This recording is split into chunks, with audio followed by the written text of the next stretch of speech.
Welcome, and we are back. We're going to talk about the court report, which you should see above. And if you have it out, that would be great. We'll make it easier for you to go back and forth and look at it. I have my notes here, so as you see me look down, that's what I'm referring to here. All right, we want to just go through each section. Now, we've been building on this. We've gone through each section of the court report, whether you realize it or not, as we've been progressing through this training and talking about it with the different case studies and what would we put here and things. And now we're at the point where we're kind of putting it all together. So let's start with that. The very first page. Okay.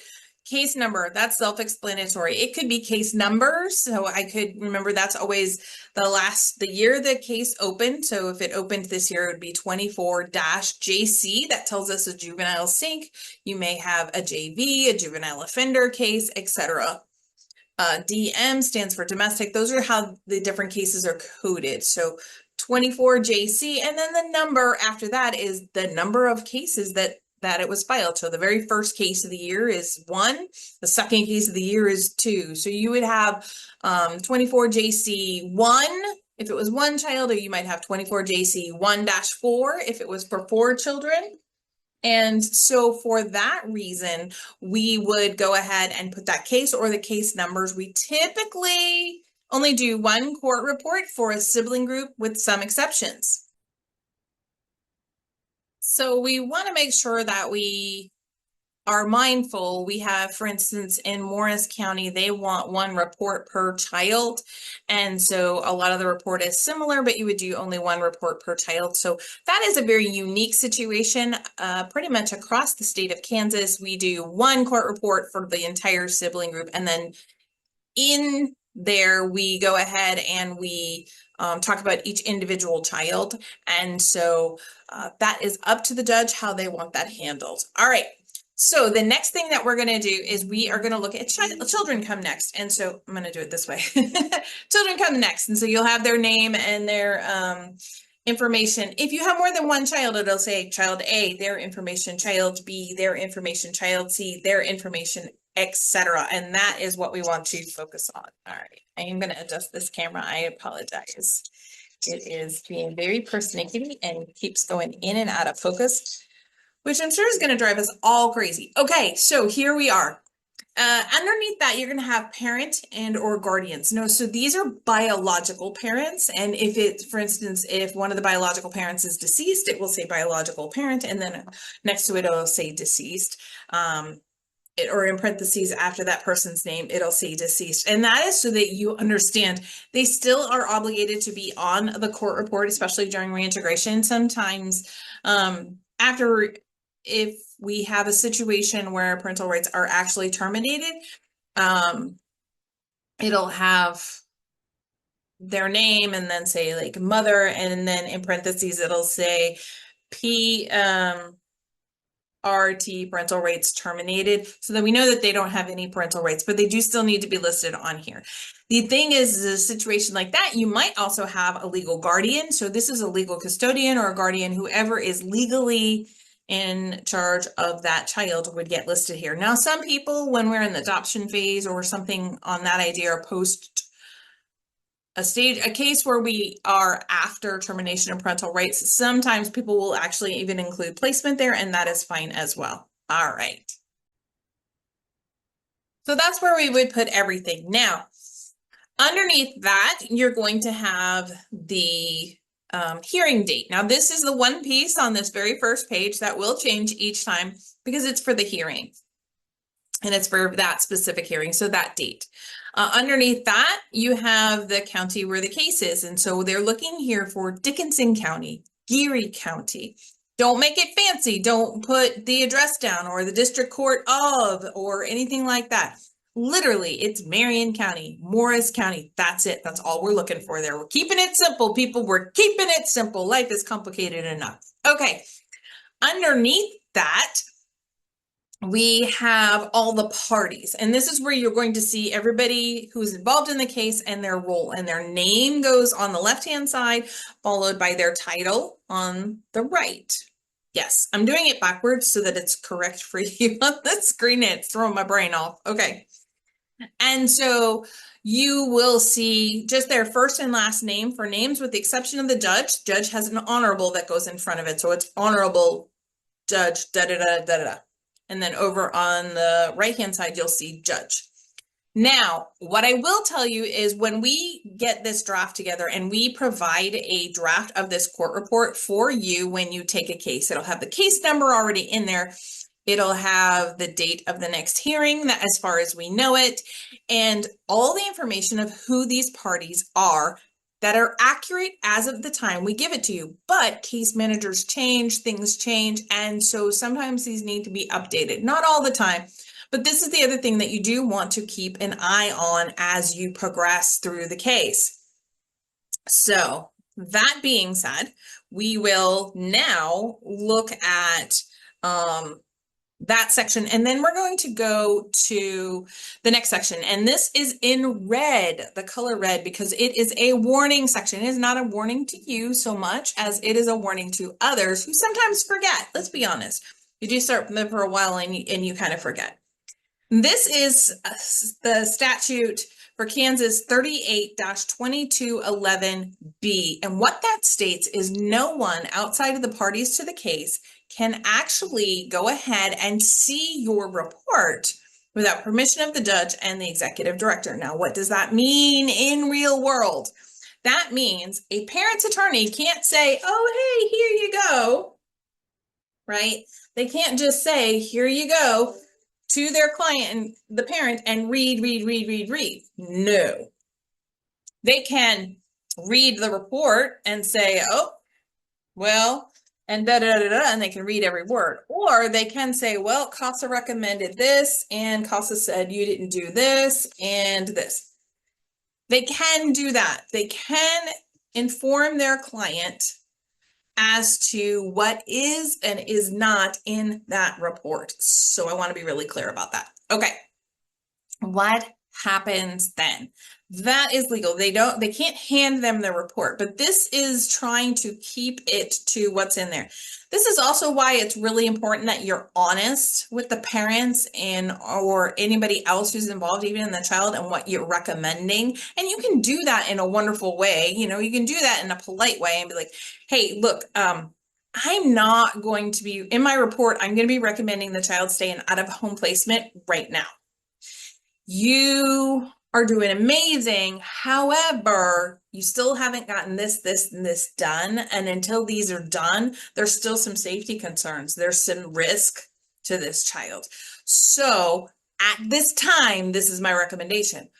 Now you've had an honest conversation with the parent. You've listed the other case plan tasks that need to be handled before you would consider recommending reintegration. I'm giving you an example here, obviously, but you're also building more rapport and trust because they're not walking into that courtroom completely blindsided, which is really, really important. We don't want to blindside anyone.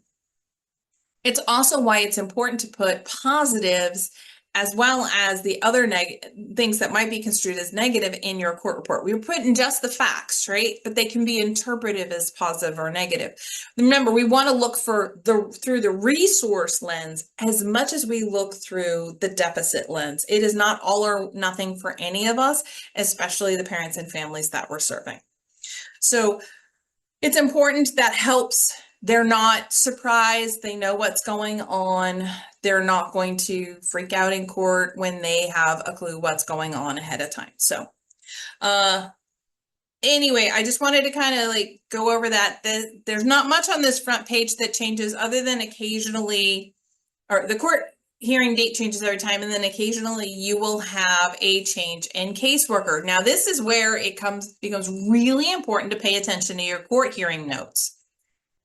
Every time there is a court hearing, with very extraordinarily few exceptions, I think there might be less than 4 exceptions since I've been here in 2015 when we have not been able to have a staff member attend a court hearing and take notes. That's a lot. It's probably less than that, but that's why these court hearings are a priority, and therefore we take notes of everything that happens during the hearing.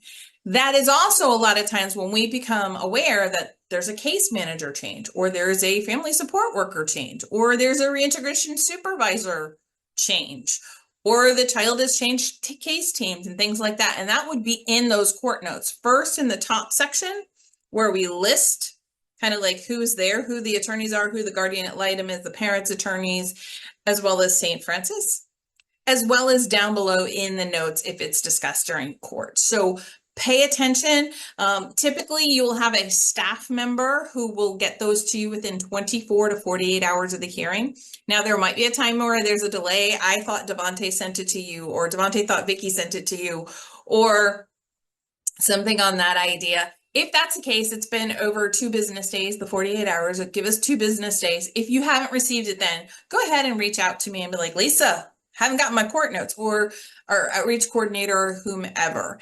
And that is completely acceptable because we want you to know everything that went on in the hearing. Now, that happens whether you attend the hearing or not, but you are always invited to attend the hearing. You can attend the hearing in person.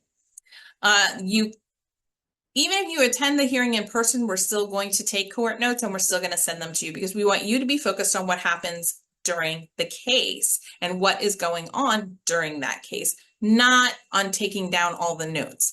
Now, what I will tell you is I have a few volunteers that are able to attend in person, and they like to take some of their own notes, but their notes are secondary to them being there and part of the conversation, so to speak. And then you can also attend by Zoom. Now, there are some certain protocols, whether you attend in person or whether you attend via Zoom. And we will talk about all those protocols in our final interactive session coming up that you will see. And we're going to go through everything from court dress to how do you do it, to how do you sign in on Zoom and everything like that. And, how do you list your name? Those sort of protocols. We always want to make sure that you're aware that you're welcome to be there. The judges like to hear from you specifically and for you to be there. We will talk about all that during the interactive session, but I did want to bring up the fact that if you're there, you may become aware that a case manager has changed or anything or not, but that regardless, you're still going to get those court notes. So keep an eye, read through them, and always ask us if you have any questions. We try to write neatly or type things out well so that you'll understand everything that went on.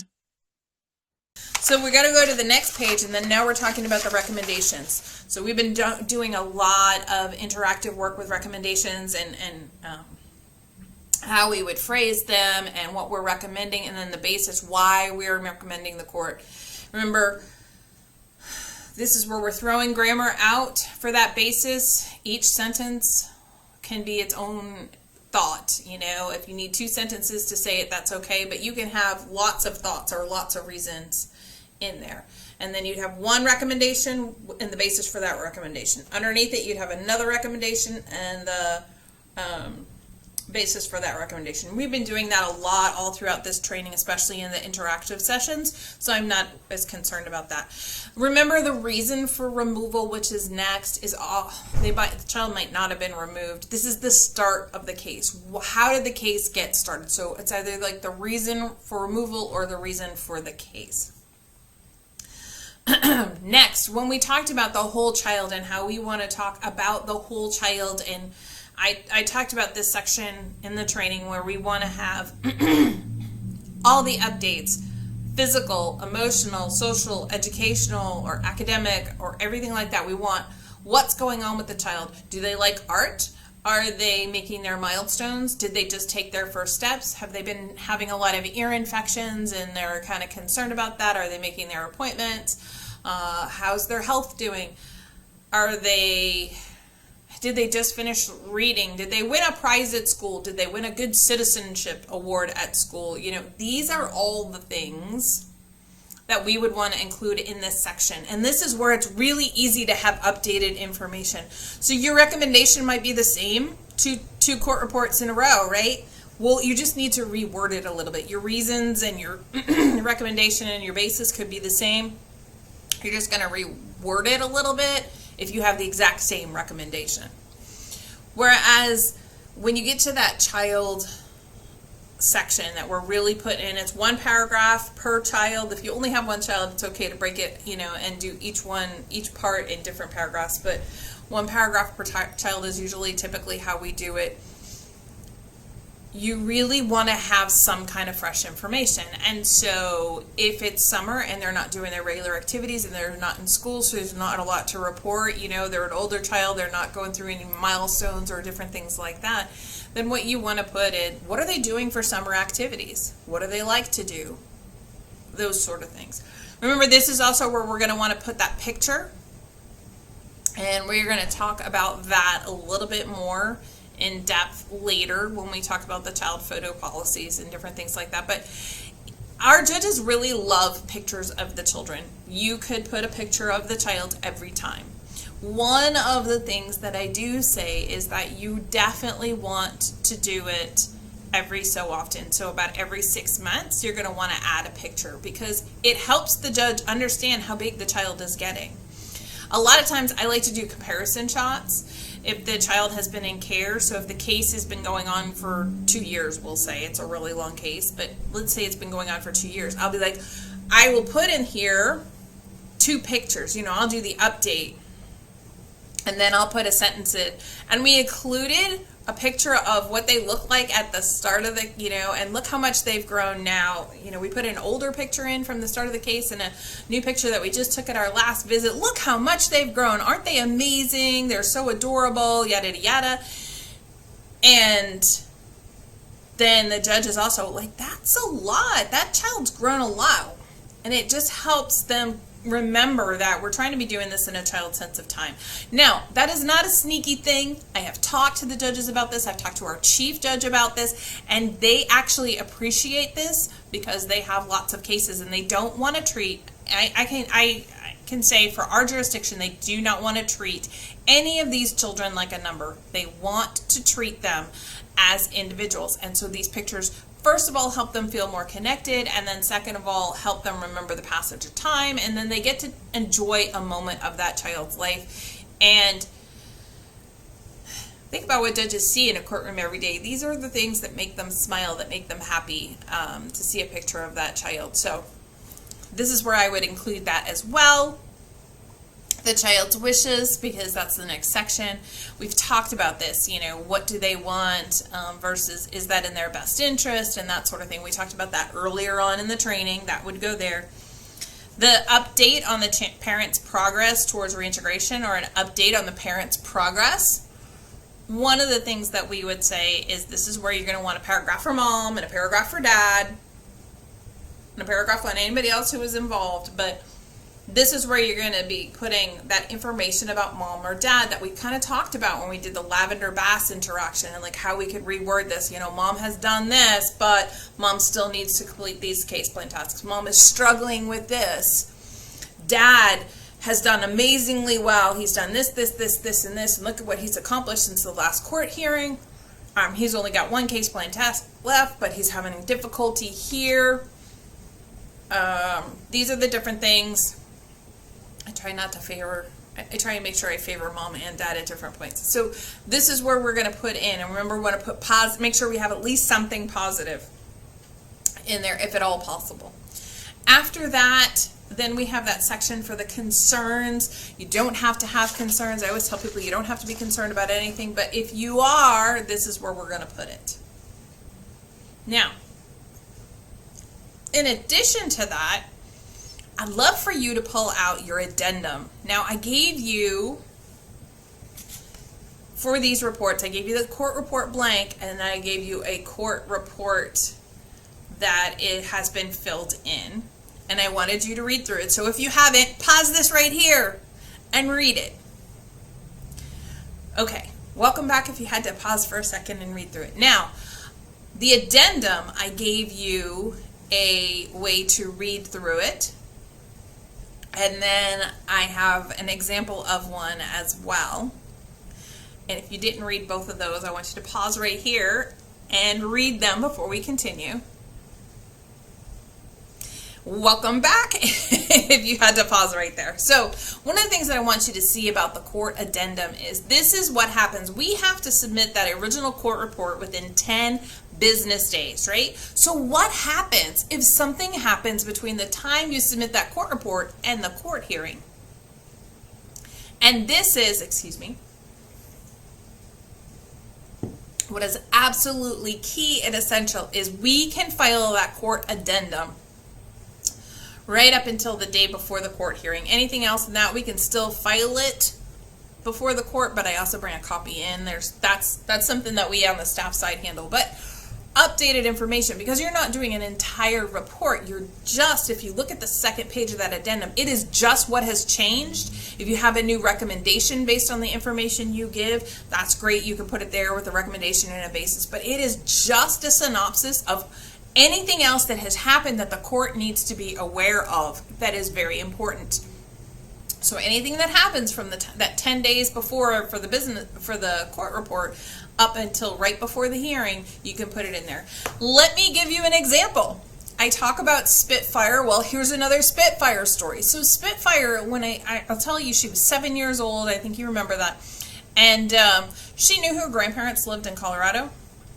Now, Spitfire had lived in Wichita and in the Junction City area her entire life. She was placed in Manhattan. She's the child that I would visit in Manhattan that I talked about earlier today. And she got really tired of waiting, I guess is the best way to put it. She got really tired of the adults taking forever to do their stuff. And so she snuck out of the house between 1 and 1:30 in the morning of placement, who was a foster parent. She started to walk in the middle of Manhattan towards Colorado. Now, a couple things. She had no idea which way Colorado was. She had no idea where in Colorado her grandparents lived. She just knew she had to get to Colorado and that she was done waiting for this nonsense. And good news is nothing happened to her that was bad. She was found about 3 or 4 hours later. Substantial amount of time for a 7-year-old child. However, she was completely unfazed and just frustrated because then she still felt like she had to wait. Now, there were punishments and there were appropriate actions were taken. I just want to say that. Okay. So when something like this happens or something critical happens or a big event happens, there's supposed to be a critical incident report filed by St. Francis or the contract agency within 24 hours so that everybody on the case receives knowledge of that. So this happened on a Saturday night. Now, I had a really great relationship with placement, as you will all have great relationships with the placement for the children that are removed from the home. And on Sunday morning, placement called me and let me know exactly what happened. And so we had a conversation and I did talk to the child. I did reemphasize, hey, that's not cool, you know. I had to tell the judge this, you know, she's not going to be happy that you weren't waiting. I will tell her how tired you are of waiting, et cetera, et cetera. And so on Monday, so they have 24 hours. That's 24 calendar hours. That is not 24 business hours. So that report should have already been filed because it happened Saturday night to Sunday morning. It should have been filed by the time I got into work on Monday morning. It was not. In fact, it was not on Monday either. Now, I did have a couple of things I was following up on, so I didn't file my court report until Tuesday morning. No, I take that back. Placement called me Tuesday morning because it took long. They had to go through a whole process. So it happened Saturday night. Placement called me, said that there had been an incident, but it was being taken care of, and she would give me further details once she knew. And then, I apologize, and then on Tuesday, the day before the hearing in Geary County on the Wednesday, she called me up, and that's when we had a long discussion. So I didn't see a critical incident report, right? No critical incident report until that happened. Apologize, it's been a year or two, okay?